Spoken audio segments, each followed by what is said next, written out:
En el verano de 1847, el pequeño pueblo de Culpeper, Virginia, fue testigo de algo tan perturbador que las autoridades locales sellaron todos los registros, quemaron los testimonios de los testigos y obligaron a los residentes sobrevivientes a guardar silencio hasta su muerte. 27 personas desaparecieron sin dejar rastro en tan solo 6 semanas. Las únicas pistas que quedaron fueron extraños símbolos tallados en robles, pertenencias personales dispuestas en patrones geométricos perfectos y 2 nombres susurrados con temor por aquellos que se atrevieron a hablar, Ezequiel y Nathaniel Crowe.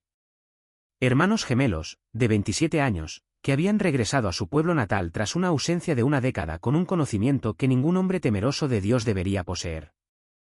Esta noche, utilizando documentos judiciales recientemente descubiertos que de algún modo escaparon al gran incendio de 1851, revelaremos la verdad sobre lo que realmente ocurrió en Calpa aquel verano y por qué el gobierno de Estados Unidos ha mantenido este archivo clasificado durante más de 175 años. Antes de continuar con la historia de los hermanos Crowe y su reinado de terror en el condado de Culpeper, lo que hace que este caso sea aún más escalofriante es que ocurrió durante uno de los periodos más documentados de la historia estadounidense. Sin embargo, de algún modo, estos eventos han sido completamente borrados de los registros oficiales. Culpeper, Virginia, en 1847 era una próspera comunidad agrícola de aproximadamente 800 almas, enclavada en las colinas ondulantes entre el río Rappahannock y las montañas Blue. El pueblo había prosperado desde su fundación en 1759, su suelo fértil produciendo tabaco, maíz y trigo que alimentaban a gran parte de los condados vecinos. La calle principal bullía de actividad mientras comerciantes, granjeros y artesanos realizaban sus asuntos diarios bajo la atenta mirada de la torre del reloj del juzgado, símbolo de orden y justicia que se mantenía en pie desde hacía casi un siglo.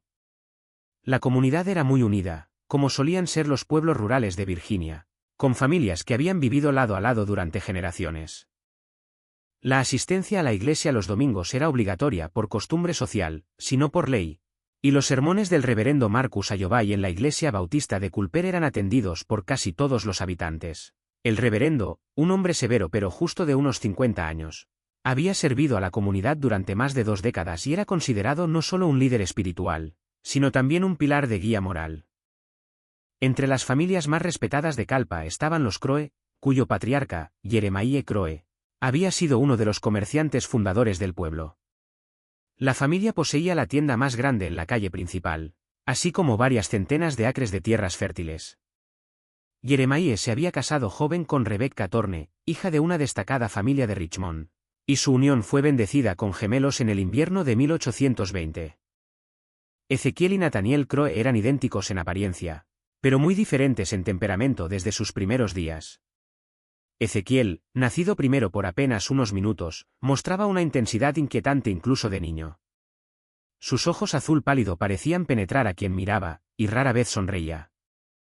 Nathaniel, en contraste, era encantador y sociable, rápido con una broma o una palabra amable, aunque quienes lo conocían bien notaban algo calculador detrás de su sonrisa fácil.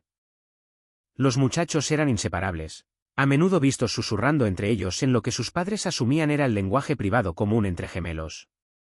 A medida que crecían, ambos demostraban una inteligencia notable. Destacaban en sus estudios bajo el maestro local, dominando no solo lectura, escritura y aritmética, sino también mostrando una aptitud inusual para materias como filosofía natural, anatomía y lo que entonces se llamaba ciencia experimental. Su padre, orgulloso de sus logros académicos, a menudo hablaba de enviarlos a la Universidad de Virginia al llegar a la edad adecuada. Sin embargo, en la primavera de 1837, cuando los gemelos tenían 17 años, un escándalo sacudió la casa de los Crowe. Sarah Whitcomb, la hija de 16 años de un granjero local, fue hallada muerta en el bosque fuera del pueblo. Su cuerpo presentaba extrañas marcas que el doctor local, Dr. Edmund Paris, no pudo explicar.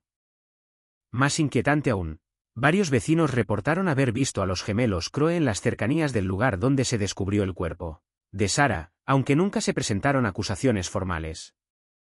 Semanas después de la muerte de Sarah, Jeremiah Crowe anunció que sus hijos dejarían Culper para proseguir estudios avanzados con un pariente lejano en Boston. Los gemelos partieron una cálida mañana de mayo de 1837 y durante 10 años Culper no volvió a saber nada de ellos. Sus padres recibían cartas ocasionales con matasellos de ciudades como Boston, Filadelfia o Nueva York, pero el contenido nunca era compartido con vecinos ni amigos. La década siguiente fue pacífica en Culpeper. El pueblo continuó creciendo modestamente. Llegaban nuevas familias, nacían niños, y la memoria de los gemelos Croe se desvanecía en el trasfondo de la vida diaria. El doctor Paris se jubiló y fue reemplazado por un médico más joven, Dr. Thomas Fairfax, que trajo conocimientos médicos modernos de su formación en Richmond. El ferrocarril había llegado a los condados vecinos, trayendo prosperidad y conectando a Culper con el mundo exterior. Pero el 15 de junio de 1847, todo cambió cuando dos figuras bajaron del coche de posta vespertino en la calle principal. Los hombres eran altos y delgados, vestidos con elegantes trajes negros que denotaban sofisticación urbana. Sus ojos azul pálido observaron las calles familiares de su infancia con expresiones que helaron a los pocos que los reconocieron. Tras 10 años, Ezequiel y Nathaniel Croe habían regresado a Culper. Los desaparecidos incluían agricultores, comerciantes, artesanos, amas de casa e incluso su propio ayudante. En todos los casos, sus pertenencias personales permanecieron intactas, lo que sugería que lo que les hubiera ocurrido sucedió de manera repentina y sin advertencia. Lo que más me preocupa, dijo Torres a la multitud reunida, es la completa ausencia de signos de lucha o violencia. Estas personas no empacaron maletas, no dejaron notas a sus familias, no cerraron sus negocios ni hicieron arreglos para sus asuntos. Es como si simplemente hubieran dejado de existir en medio de sus vidas normales. Desde el fondo de la iglesia, una voz lanzó la pregunta que muchos habían estado pensando pero pocos se habían atrevido a pronunciar. Sheriff, ¿y qué pasa con los gemelos Croe? Regresan después de 10 años y, de repente, la gente empieza a desaparecer. Eso no puede ser una coincidencia. Un murmullo de acuerdo recorrió la congregación, pero Torres levantó la mano pidiendo silencio.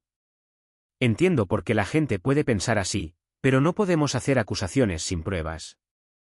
Los hermanos Croe tienen todo el derecho a regresar a su ciudad natal, y hasta donde sé, no han quebrantado ninguna ley. Pero incluso mientras pronunciaba esas palabras, Torres sintió la duda roer su convicción. En efecto, había investigado las actividades de los gemelos desde su regreso y lo que descubrió era inquietante, aunque no necesariamente criminal. Habían comprado cantidades inusuales de productos químicos en Richmond, compuestos utilizados en embalsamamiento, conservación de especímenes e investigación experimental. También habían adquirido instrumentos quirúrgicos, diagramas anatómicos y equipo científico que parecía ir mucho más allá de lo que cualquier ciudadano común podría necesitar. Más perturbadores aún eran los informes de los vecinos que vivían cerca de la propiedad de los Croe. La señora Sarah Dalton, cuya granja colindaba con las tierras de los Croe, informó haber visto luces moviéndose por el bosque de noche, no el resplandor constante de faroles, sino una iluminación danzante y titilante que parecía desplazarse con propósito entre los árboles. Su esposo, Robert, había encontrado varios animales muertos en su terreno, ciervos, conejos e incluso su propio ganado, dispuestos en esos mismos patrones geométricos que se volvían demasiado familiares en todo Culpeper. La reunión concluyó con la formación de un sistema de patrullas voluntarias, con grupos de hombres turnándose para vigilar las calles durante la noche. Se aconsejó a las familias permanecer juntas, dar cuenta de la ubicación de cada miembro en todo momento y reportar cualquier actividad inusual al sheriff de inmediato. Pero incluso esas precauciones parecían insuficientes frente a una amenaza que operaba con reglas que nadie entendía. Cuando los habitantes del pueblo salieron de la iglesia hacia la húmeda noche de julio, muchos lanzaron miradas nerviosas hacia la colina, donde la casa de los Croe se recortaba contra el cielo oscurecido. Las ventanas superiores brillaban con su habitual luz amarillenta, una vez más. Las mismas dos figuras inmóviles podían verse observando el pueblo desde lo alto. El doctor Thomas Fairfax, que había permanecido en silencio durante toda la reunión, se acercó al sheriff Torres mientras la multitud se dispersaba. El rostro del joven médico estaba pálido y sus manos temblaban levemente al sacar una carpeta de cuero de su maletín. Sheriff, dijo en voz baja, hay algo que necesito mostrarle. Algo que descubrí revisando los archivos de mi predecesor. La carpeta contenía las notas privadas del Dr. Edmund Paris de 1837, incluyendo observaciones detalladas sobre la muerte de Sarah Whitcomb que nunca habían sido compartidas con las autoridades. Según la meticulosa documentación de Paris, El cuerpo de Sara mostraba signos de lo que él llamó manipulación experimental. Incisiones hechas con precisión quirúrgica, órganos extraídos y recolocados de formas que no tenían propósito médico ni práctico, y evidencias de técnicas químicas de preservación aplicadas post-mortem. Lo más escalofriante era la última anotación de Paris sobre el caso. He examinado muchos cuerpos en mis 40 años de práctica, pero nunca he visto pruebas de una experimentación tan metódica y deliberada en un ser humano. El trabajo demuestra un conocimiento de anatomía y química muy superior al que debería poseer cualquier profano. Lo que se hizo a esta pobre muchacha fue realizado por alguien con una amplia formación en las artes médicas y una total ausencia de compasión humana. Temo lo que pueda suceder si tal persona continúa sus estudios sin restricción. El Dr. Fairfax cerró la carpeta y miró directamente a Torres. Sheriff, creo que Sarah Whitcomb fue asesinada por los gemelos Crowe hace 10 años. Y creo que han pasado la última década aprendiendo a perfeccionar sus técnicas. No necesitó terminar la frase. Las implicaciones eran demasiado horribles para ser dichas en voz alta, y demasiado probables para ser ignoradas. El rastro era casi demasiado obvio, como si hubiera sido dejado intencionadamente para que lo siguieran. Pero Torres se había quedado sin opciones en cuanto a métodos convencionales de investigación. Tras casi 2 horas de rastreo a través de un bosque cada vez más denso, el grupo emergió en un gran claro natural que ninguno de ellos sabía que existía, a pesar de haber vivido en la zona toda su vida. Lo que encontraron allí desafiaba todas las suposiciones que habían hecho sobre la naturaleza de las desapariciones y las motivaciones de los gemelos. El claro contenía un complejo de estructuras construidas con materiales y técnicas que parecían imposibles para un lugar tan remoto. Varias edificaciones de madera, dispuestas en un patrón geométrico preciso, albergaban lo que parecía ser un elaborado laboratorio e instalación de investigación. Mesas alineadas con instrumentos científicos, estantes que contenían cientos de recipientes de vidrio llenos de sustancias no identificables, y detallados gráficos anatómicos que cubrían todas las paredes disponibles creaban un entorno que pertenecía más a una facultad de medicina de una gran ciudad que a la naturaleza salvaje de Virginia. Pero fue el edificio central el que contenía el descubrimiento más aterrador. Dentro de lo que parecía ser un teatro quirúrgico rudimentario pero funcional, el grupo de búsqueda encontró pruebas del destino de los habitantes desaparecidos. 23 mesas de madera, cada una con dispositivos de sujeción y manchadas con sustancias que el Dr. Fairfax reconoció de inmediato como sangre y otros fluidos corporales, estaban dispuestas en el mismo patrón en espiral que había aparecido a lo largo de toda la investigación. En los estantes de las paredes, recipientes de vidrio contenían lo que parecían ser órganos humanos preservados en soluciones químicas. Notas detalladas, escritas con 2 caligrafías distintas que coincidían con muestras de la correspondencia de los gemelos, documentaban procedimientos y experimentos que leían como una pesadilla combinando investigación médica y tortura sistemática. El Dr. Fairfax, a pesar de su formación médica y familiaridad con la anatomía humana, se enfermó violentamente al examinar el contenido del laboratorio. Sheriff, logró decir entre oleadas de náusea. Estas no son solo víctimas de asesinato. Los gemelos han estado realizando procedimientos experimentales en seres humanos vivos. Esto es tortura disfrazada de investigación científica. Torres sintió que el mundo se inclinaba al absorber la magnitud de lo que habían descubierto. Los gemelos Crowe no simplemente habían matado a 23 personas. Las habían torturado y experimentado con ellas sistemáticamente mientras aún estaban vivas, tratando a los seres humanos como animales de laboratorio al servicio de una forma retorcida de investigación. Pero incluso peor que lo que encontraron fue lo que faltaba en el laboratorio. A pesar de las pruebas de que 23 personas habían sido llevadas a ese lugar, no encontraron cuerpos, ni restos, ni ninguna indicación de lo que finalmente les había sucedido a las víctimas tras completarse los experimentos. Mientras el grupo de búsqueda permanecía en un horror atónito, tratando de procesar las implicaciones de su descubrimiento, escucharon el sonido que todos habían temido durante la investigación, el distintivo sonido de pasos que se acercaban por el bosque, moviéndose con la precisión mecánica que habían aprendido a asociar con Ezequiel y Nathaniel Crowe. Los gemelos habían regresado a su laboratorio, y el grupo de búsqueda estaba atrapado en el claro, sin ningún lugar a donde huir. Los pasos se acercaban con precisión medida, cada pisada cayendo en perfecto ritmo con la de su compañero, creando una sincronización inquietante que parecía resonar entre los árboles que rodeaban el claro. El sheriff Torres hizo una rápida señal a sus hombres para que tomaran posiciones defensivas detrás de los edificios del laboratorio, aunque sabía que sus escondites ofrecerían poca protección si los gemelos estaban armados o disponían de otros medios para controlar a sus víctimas. El Dr. Fairfax, todavía luchando con las náuseas tras su examen del quirófano, se apretó contra la pared junto a Torres y susurró con urgencia: «Sheriff, necesitamos entender con qué estamos tratando. Esas notas que encontré describen técnicas para usar compuestos químicos con el fin de controlar el comportamiento humano. Si los gemelos han perfeccionado esos métodos». Torres lo interrumpió con un gesto brusco cuando dos figuras emergieron del límite del bosque hacia el claro. A la luz del día, sin el amparo de la oscuridad ni la distancia, Ezequiel y Nathaniel Crowe parecían aún más perturbadores de lo que Torres había imaginado. Ambos hombres eran altos y enjutos, su piel pálida parecía absorber más que reflejar la luz del sol de verano. Sus idénticos trajes negros estaban impecables a pesar de su trayecto por el bosque, y se movían con una coordinación que sugería una conciencia compartida más que un pensamiento individual. Pero fueron sus ojos los que realmente helaron a Torres hasta la médula. Los iris azul pálido que recordaba de su infancia se habían oscurecido hasta un gris casi incoloro, y no había calidez ni humanidad en su mirada. Observaban el mundo con el interés desapegado de científicos examinando especímenes, como si todo ser vivo existiera únicamente para su análisis y posible experimentación. Ezequiel, el gemelo que siempre había sido el más intenso de los dos, habló primero, su voz resonando con una proyección antinatural en todo el claro.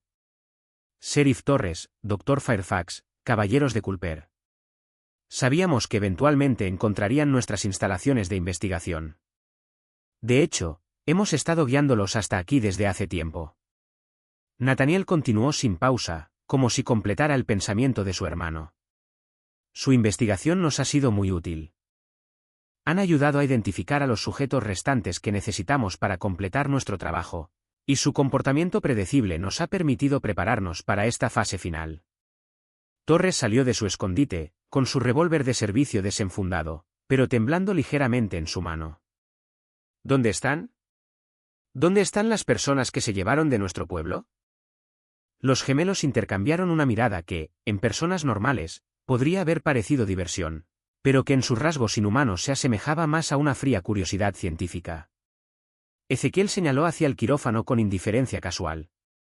«Cumplieron su propósito en nuestra investigación. Cada sujeto aportó datos valiosos a nuestro entendimiento de la fisiología humana, la psicología y los mecanismos mediante los cuales la conciencia puede ser controlada y modificada».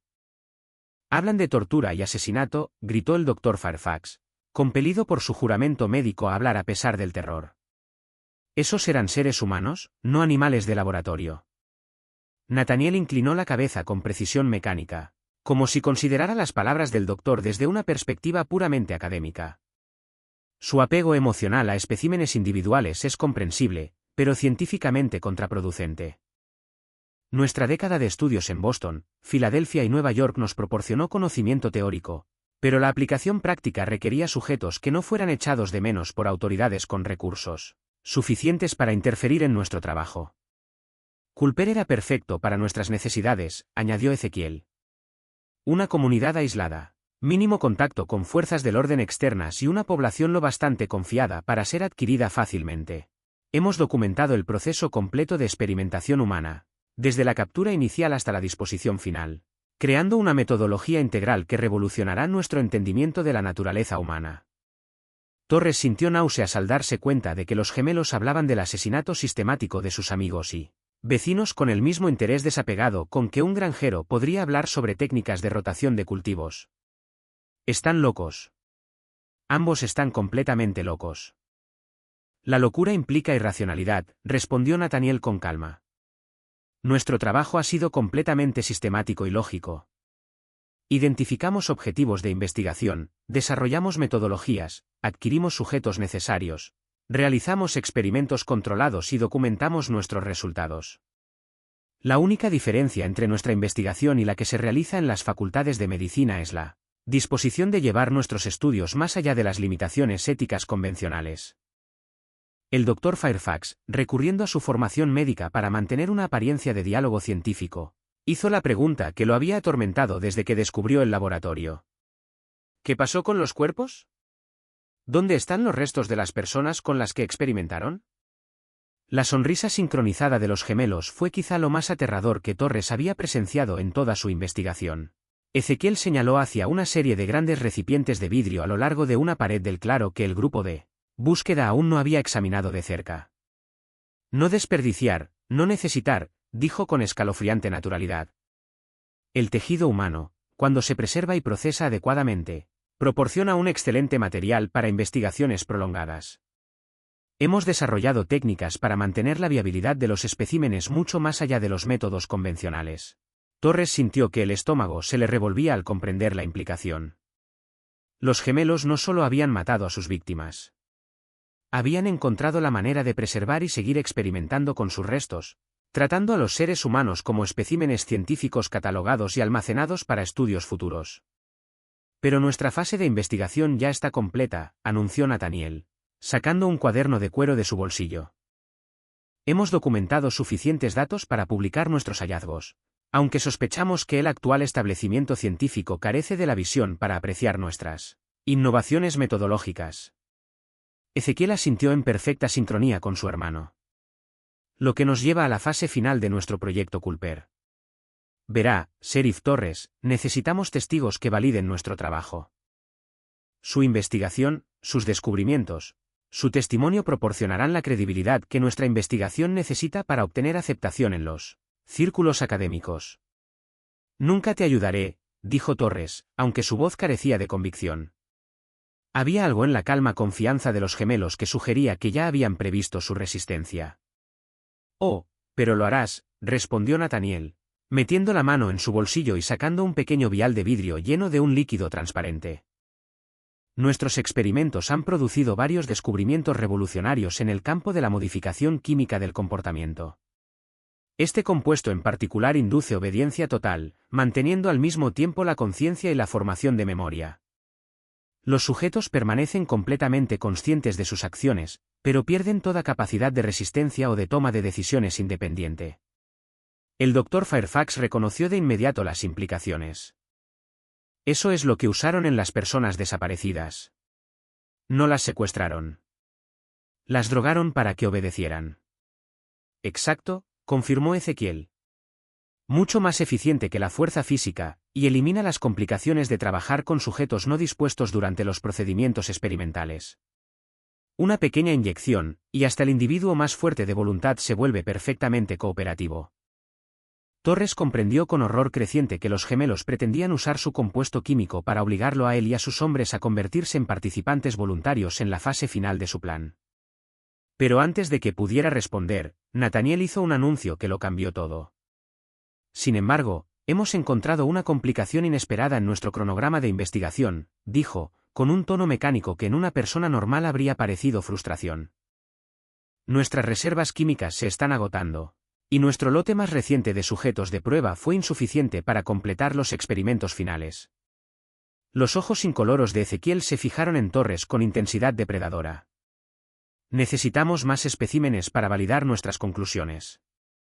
Específicamente, sujetos con gran fuerza de voluntad y capacidades de liderazgo. Personal de las fuerzas del orden y profesionales médicos ofrecen perfiles psicológicos ideales para nuestros objetivos de investigación restantes. Torres sintió que la trampa se cerraba a su alrededor. Los gemelos no solo habían descubierto su investigación, sino que la habían manipulado desde el principio, usando su comportamiento predecible para atraerlo a él y a sus aliados más capaces directamente a sus manos. Lo planearon todo, dijo, al fin viendo con claridad. El rastro obvio, la disposición en el claro, incluso el joven Timothy encontrándonos. Ustedes orquestaron todo para traernos aquí. Naturalmente, respondieron los gemelos al unísono, con una sincronía tan perfecta que su voz combinada parecía saltarse la razón y golpear directamente los miedos más primitivos de la psique humana. Pero incluso mientras la desesperación caía sobre Torres como una manta asfixiante, notó algo que le devolvió una chispa de esperanza. El laboratorio de los gemelos, a pesar de su sofisticación, había sido construido apresuradamente y con materiales locales. Los edificios eran de madera. El equipo estaba organizado para funcionar, no para defenderse. Y lo más importante, Los gemelos parecían depender por completo de sus compuestos químicos y manipulación psicológica, no de la fuerza física ni de armas. Torres cruzó miradas con el Dr. Fairfax y vio que el médico había llegado a la misma conclusión. Si podían evitar ser inyectados con la droga de obediencia, quizá tendrían una oportunidad de luchar contra sus captores. El sheriff tomó su decisión con la claridad desesperada que solo surge en momentos de crisis absoluta. En lugar de seguir conversando según el plan de los gemelos, levantó de repente su revólver y disparó directamente contra los recipientes de vidrio alineados en las paredes del laboratorio. El efecto fue inmediato y devastador. Décadas de especímenes conservados, compuestos experimentales y materiales de investigación estallaron en una cascada de vidrios rotos y reacciones químicas. Un humo acre comenzó a salir de la mezcla de compuestos que se extendía por el suelo del laboratorio, y varios pequeños incendios se encendieron allí donde los químicos incompatibles se habían combinado. ¡Corran!, gritó Torres a sus hombres, aunque no hacía falta. La partida de búsqueda ya huía hacia el bosque, impulsada por instintos más antiguos que la civilización para escapar del horror antinatural que acababan de presenciar. Pero incluso mientras Torres corría, escuchó algo que le heló la sangre, la risa de los gemelos. No era la carcajada desquiciada de unos locos, sino la risa satisfecha de científicos cuyo experimento había resultado exactamente como lo habían planeado. «Excelente, Sheriff Torres», exclamó Ezequiel mientras el claro se llenaba de humo tóxico. Su respuesta predecible nos ha dado el último dato que necesitábamos. El perfil psicológico de figuras de autoridad bajo estrés extremo está ahora completo. La voz de Nathaniel se escuchó claramente entre el caos. La fase 1 del proyecto Culper ha concluido. La fase 2 comenzará en nuestra próxima ubicación, con metodologías mejoradas basadas en todo lo que hemos aprendido aquí. Nunca te ayudaré, dijo Torres, aunque su voz carecía de convicción. Había algo en la tranquila confianza de los gemelos que sugería que ya habían previsto su resistencia. Oh, pero lo harás, replicó Nathaniel, sacando de su bolsillo un pequeño vial de vidrio lleno de líquido transparente. Nuestros experimentos han producido varios descubrimientos revolucionarios en el campo de la modificación química del comportamiento. Este compuesto en particular induce una obediencia completa, manteniendo la conciencia y la formación de memoria. Los sujetos permanecen plenamente conscientes de sus actos, pero pierden toda capacidad de resistencia o de tomar decisiones independientes. El Dr. Fairfax reconoció las implicaciones de inmediato. Eso es lo que usaron con la gente desaparecida. No los secuestraron. Los drogaron para que obedecieran. Precisamente, confirmó Ezequiel. Mucho más eficiente que la fuerza física, y elimina las complicaciones de los sujetos reacios durante los procedimientos experimentales. Una pequeña inyección, y hasta el individuo más fuerte de voluntad se vuelve perfectamente cooperativo. Torres comprendió con horror creciente que los gemelos planeaban usar ese compuesto químico para obligarlo a él y a sus hombres a convertirse en participantes voluntarios de la última fase de su proyecto. Pero antes de que pudiera responder, Nathaniel hizo un anuncio que lo cambió todo. Sin embargo, hemos encontrado una complicación inesperada en nuestro calendario de investigación. Dijo con voz mecánica que, en una persona normal, habría parecido frustración. Nuestras reservas químicas se están agotando, y el grupo más reciente de sujetos de prueba resultó insuficiente para completar los experimentos finales. Los ojos incoloros de Ezequiel se clavaron en Torres con intensidad depredadora. Requerimos especímenes adicionales para validar nuestras conclusiones. Específicamente, necesitamos sujetos con gran fuerza de voluntad y capacidad de liderazgo. Personal de las fuerzas del orden y profesionales médicos representan perfiles psicológicos ideales. Torres sintió como la trampa se cerraba a su alrededor. Los gemelos no solo habían descubierto su investigación, sino que la habían manipulado desde el principio, usando su comportamiento predecible para atraerlo a él y a sus mejores aliados directamente a sus manos. Ustedes lo planearon, dijo, comprendiendo al fin. El rastro evidente, la disposición en el claro, incluso el hallazgo de Timothy. Orquestaron todo para llevarnos aquí. Naturalmente, respondieron los gemelos al unísono, con un efecto que golpeaba los miedos más primitivos del ser humano. Pero mientras la desesperación lo envolvía como una manta sofocante, Torres advirtió algo que le dio una chispa de esperanza. El laboratorio, a pesar de su sofisticación, había sido construido apresuradamente con materiales locales. Los edificios eran de madera, el equipo estaba dispuesto para la funcionalidad, no para la defensa. Y lo más importante, los gemelos confiaban únicamente en sus compuestos químicos y en la manipulación psicológica, no en la fuerza física. Torres levantó de repente su revólver y disparó contra los frascos de vidrio alineados en las paredes. El efecto fue inmediato y devastador. Décadas de especímenes, compuestos y materiales de investigación estallaron en una cascada de cristales rotos y reacciones químicas. Humo acre comenzó a llenar el laboratorio mientras pequeños incendios se encendían en el suelo. ¡Corran!, gritó Torres. Pero incluso mientras huía, escuchó algo que heló su sangre, la risa de los gemelos. No era una carcajada desquiciada, sino la risa satisfecha de científicos cuyo experimento había salido exactamente como estaba planeado. «Excelente, Sheriff Torres», llamó Ezequiel. Su respuesta predecible nos ha dado el último dato que necesitábamos. El perfil psicológico de figuras de autoridad bajo estrés extremo está completo. El proyecto Culper apenas estaba comenzando.